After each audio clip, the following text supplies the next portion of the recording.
ایک غلطی، صرف ایک غلطی نے مسلمانوں کی جیتی ہوئی جنگ کو ہار میں بدل دیا۔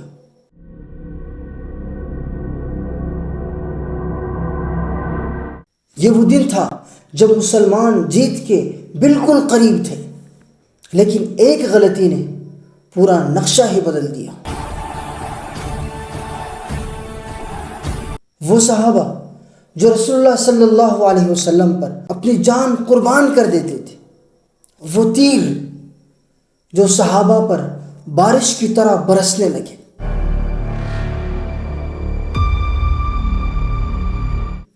اور وہ گھاٹی جہاں صرف 50 تیر انداز کھڑے ہو جاتے تو آج اتہاس کچھ اور ہوتا۔ مسلمانوں کی ایک غلطی اور خالد بن ولید کی ایک چالاکی نے پورے جنگ کا نقشہ ہی بدل دیا۔ تو آئیے سنتے ہیں جنگ احد کا واقعہ دل تھام کر۔ کفار مکہ نے جنگ بدر کا بدلہ لینے کا فیصلہ کر لیا تھا، کیونکہ اس میں عرب کے بڑے بڑے سردار مارے گئے تھے۔ اب ان میں سب سے بڑا سردار ابو سفیان تھا، جس نے مدینہ پر ایک زبردست حملہ کرنے کی تیاری کر لی تھی، اور اس نے 3000 کا لشکر جمع کیا تھا،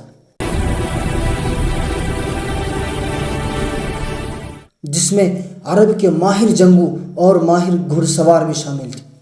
نبی نے صحابہ سے مشورہ کیا اور نبی نے رائے دی کہ مدینہ میں رہ کر لڑیں گے، اور یہی رائے عبداللہ بن ابی کی تھی جو منافق تھا، لیکن نوجوان صحابہ جو جنگ بدر میں شرکت نہیں کر سکے، انہوں نے کہا کہ ہم مقابلہ میدان میں جا کر کریں گے۔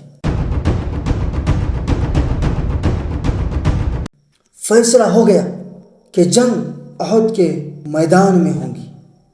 اب صلی اللہ علیہ وسلم جمعہ کے دن 1000 کا لشکر لے کر روانہ ہو گئے۔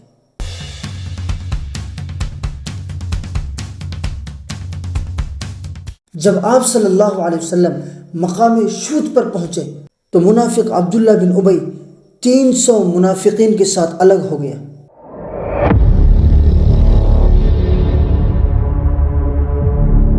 اور کہا کہ جب تم میری بات نہیں سنتے اور دوسروں کے کہنے پر عمل کرتے ہو تو ہم اپنی گردن کیوں کٹائیں؟ یہ کہہ کر وہ واپس چلا گیا۔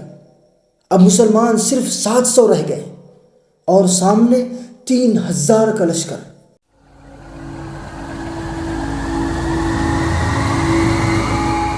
سنیچر کے دن جنگ شروع ہو گئی۔ آپ صلی اللہ علیہ وسلم نے 50 تیر انداز صحابہ کو جبل رمات پر کھڑا کر دیا، اور عبداللہ بن جبیر کو ان کا کمانڈر بنایا، اور کہا کہ جب تم یہ دیکھو کہ مسلمان جیت گئے یا یہ دیکھو کہ مسلمان ہار گئے، کسی بھی حالت میں آپ نے اس جگہ سے نہیں ہٹنا ہے۔ یہ وہ حکم تھا کہ جس کے اوپر پورے جنگ کا انجام کھڑا تھا۔ ادھر کفار مکہ کا 3000 کا لشکر،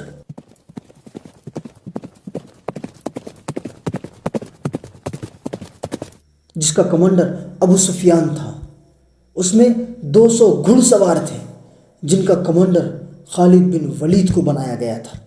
مسلمانوں نے ایک ہی حملے میں قریش کا گھمنڈ توڑ دیا۔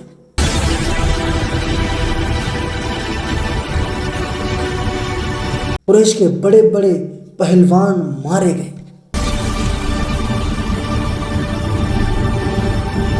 دشمن بھاگنے لگا۔ مسلمانوں کو لگا کہ ہم یہ جنگ بھی جنگ بدر کی طرح جیت جائیں گے، لیکن مسلمانوں کی ایک غلطی نے پورے جنگ کا نقشہ ہی پلٹ دیا۔ جبل رمات پر آپ صلی اللہ علیہ وسلم نے جو 50 تیر انداز صحابہ کو کھڑا کیا تھا اور کہا تھا کہ کسی بھی حالت میں آپ نے اس جگہ سے نہیں ہٹنا ہے، لیکن ان کو لگا کہ اب ہم جنگ جیت چکے ہیں، دشمن بھاگ رہا ہے تو اب پیچھے سے کون آئے گا۔ یہ سوچ کر 50 تیر انداز صحابہ میں سے 40 صحابہ نیچے اترے۔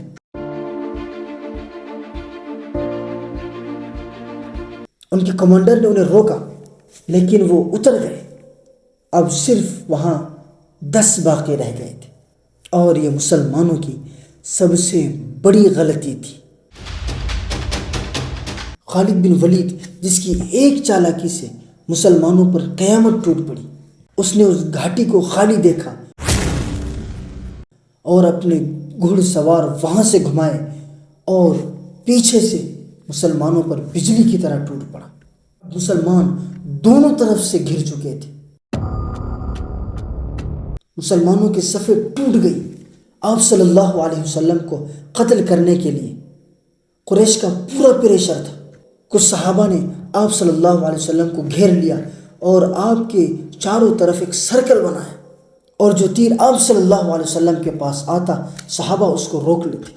تو عتبہ بن ابی وقاص نے دیکھا کہ جو تیر محمد کو مارنے کے لیے آ رہا ہے صحابہ اس کو مانیٹر کر رہے ہیں، تو اس نے ایک پتھر اٹھایا اور زور سے مارا۔ وہ سیدھا آپ صلی اللہ علیہ وسلم کے چہرے پر لگ گیا اور آپ پیچھے گر گئے۔ پیچھے ایک گڈھا تھا، اس کا کنارہ آپ کے گردن پر لگا، جس سے آپ بے ہوش ہو گئے، اور دشمن کو لگا کہ حضور شہید ہو گئے، اور پورے میدان میں یہ شور ہو گیا کہ حضور شہید ہو گئے۔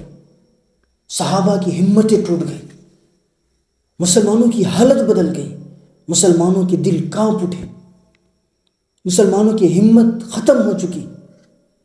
کچھ دیر بعد پھر شور ہوا کہ حضور زندہ ہیں، تو صحابہ کے اندر پھر ہمت بڑھ گئی، اور صحابہ نے فوراً آپ صلی اللہ علیہ وسلم کو گھیر لیا اور پورا سرکل بنا لیا۔ مسلمانوں کو صرف ایک غلطی کی اتنی بڑی سزا بھگتنی پڑی، جس میں 70 صحابہ شہید ہو گئے۔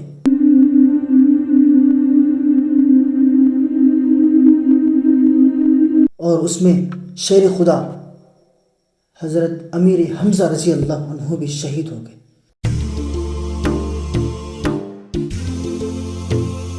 اس جنگ کا کوئی رزلٹ نہیں نکلا، قریش بھی مکہ کی طرف واپس چلے گئے، اور یہ جنگ مسلمانوں کے لیے ایک سبق بن کر رہ گئی۔